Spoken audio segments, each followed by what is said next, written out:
ನಮಸ್ಕಾರ ಎಲ್ರಿಗೂ welcome to my cooking channel.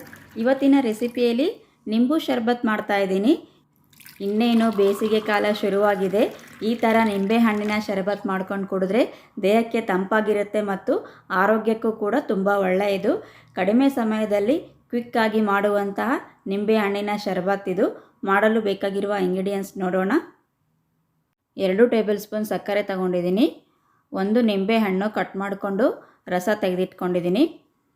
ಅರ್ಧ ಟೇಬಲ್ ಸ್ಪೂನ್ ಏಲಕ್ಕಿ ಪುಡಿ ತೊಗೊಂಡಿದ್ದೀನಿ. 2 ಚಿಟಿಕೆಯಷ್ಟು ಉಪ್ಪು ತೊಗೊಂಡಿದ್ದೀನಿ.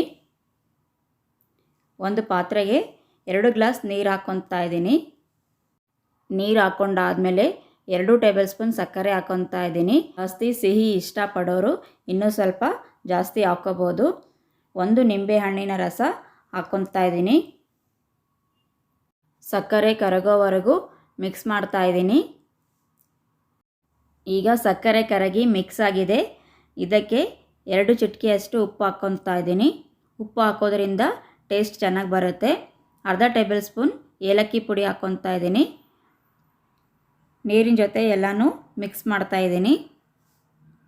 ಹುಳಿ ಜಾಸ್ತಿ ಬೇಕು ಅಂದರೆ ಇನ್ನೂ ಅರ್ಧ ನಿಂಬೆ ಹಣ್ಣಿನ ರಸ ಜಾಸ್ತಿ ಹಾಕೋಬೋದು.